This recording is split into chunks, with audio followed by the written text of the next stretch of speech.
欢迎大家回到邦尼 Look。没错，今天 Google Pixel 4正式发表啦，而且也不负众望，的确推出了可以拍银河的全新 Night Sight。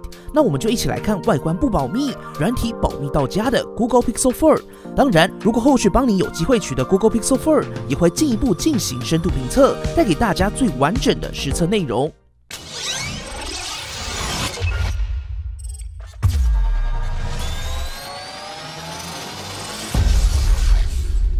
立刻加入邦尼 Facebook 讨论区，邦尼接下来测什么跟专属好康，全部都在邦尼讨论区。也别忘了订阅邦尼，并开启小铃铛，及时收到最新的产品评测。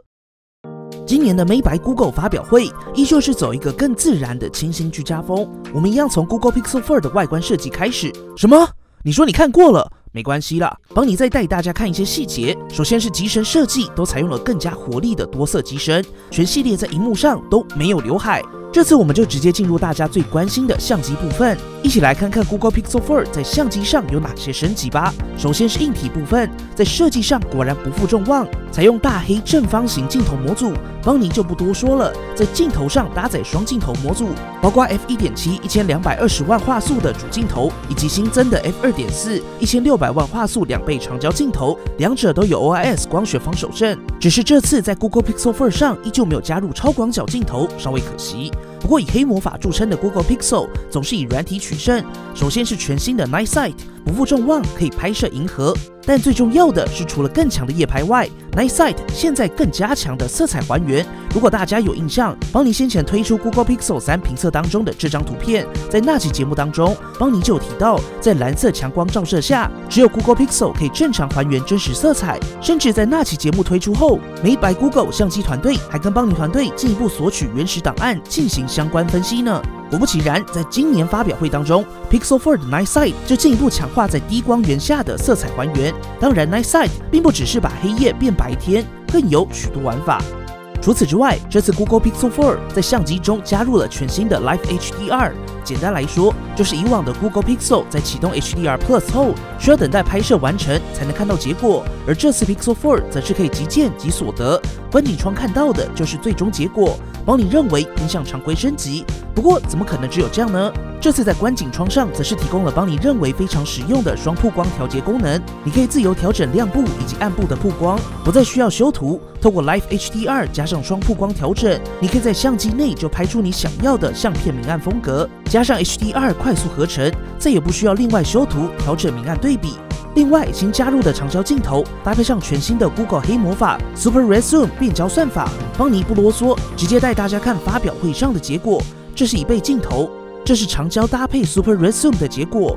可以看到那座桥真的有够远，透过更强化的变焦算法，依旧有不错的细节保留。还有在景深部分 ，Google 也进一步提升了人像算法，除了一样采用上一代的 Dual Pixel 算法之外，也透过这次的第二镜头辅助。我们直接来看实拍图片，大家想象一下，以往的景深样张都只有前景清楚跟背景模糊，最多可能还能调整模糊程度，而 Pixel 4全新的景深算法，则是在背景上依旧拥有深度。从这张照片你可以看到，除了人跟背景有景深，在后面的树也有前后之分，在景深上也更为细致。而对于狗毛、人像边缘都有不错的景深处理。整体来说，依旧是以软体为出发解决相机问题。那实际拍照体验究竟如何，就等邦尼后续进一步推出的相关深度评测啦。此外，在荧幕正面 ，Pixel 4加入了全新的雷达模组，拥有90度的泛光跟点阵2个 NIR 模组，并带来 Motion Sense 隔空手势功能。除了可以进行 Google 宣称最快的脸部辨识之外，更能透过雷达模组挥动悬浮手势，不用荧幕就隔空操作。而邦尼也发现到，相较起先前的手势方案 ，Pixel 4尽可能让手势简单不复杂。不过究竟实不实用，就等实际体验喽。而在影音娱乐部分 ，Google 说这次采用的荧幕是 A+ 等级的顶级 Flexible OLED 显示器，并且拥有90赫兹更快的荧幕刷新率，搭配上 Android 10，渴望带来更滑顺的使用体验。不过平时为了提升续航，则是维持60赫兹运行，当然一样支援 HDR 影像播放。不过值得一提的是，这次的 Pixel 4大小机款在荧幕解析度上有所差异。小只的 Google Pixel 4搭载5.7寸19:9 Full HD Plus， 达到444 ppi。大只的 Google Pixel 4 XL 则是采用6.3寸19:9 2K QHD Plus OLED 荧幕，达到537 ppi。性能部分则是搭载了 Qualcomm Snapdragon 855，搭配 LPDDR 4X6GB 的 RAM， 储存空间则是有 64GB 以及 128GB 两种选择。Google 也打造了新一代的 Pixel Neural Core， 提供 Motion Sense 人脸辨识、语音助理跟相机的效能引擎。安全性上依旧有 Titan M 安全晶片，续航上小只的 Pixel 4搭载2800毫安时 ，Pixel 4 XL 则是搭载3700毫安时。虽然电池不算特别大，不过去年的 Pixel 3在续航上也还算不错。等待邦尼的进一步实测，两者都支援18瓦快充以及气无线充电。最后是价格部分 ，Pixel 4比 Pixel 3有3100元的降价，64GB 24600，128GB 27600，而 Pixel 4 XL 则是64GB 29550起，128GB 32550起。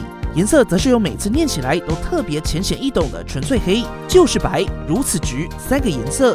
而邦尼也发现 ，Google Pixel 4网页上也推出了预购优惠，现在预购就送4500元的购物金。除此之外，这次 Google 也首度正式将全新的 Google Nest Mini 智慧音箱导入台湾，支援繁体中文，售价是新台币1785元。最后，美白 Google 2.19也同步带来了 Google 全新的智慧耳机 Pixel Buds。内建 Google 语音助理，透过 Google 的软体算法，提供更高品质的声音跟清晰通话，就看 Google 如何用软体解决通话问题咯。当然也更新了 Nest 家居系统，包括具有 Mesh 串接的 Nest WiFi， 以及台湾居然有上市的 Google Nest Mini， 还有全新的 Pixel Book Go。好啦，本期节目就先到这边告一段落，期待邦尼团队后续有机会取得 Google Pixel 4时机，到时候再带大家来看看 Google Pixel 的黑魔法啦。好啦，本期节目结束了，不要忘记右上角对 Pixel 4系列进行投票咯。如果喜欢本期的节目，不要忘记订阅邦尼，并且打开小铃铛，及时收到最新的评测通知。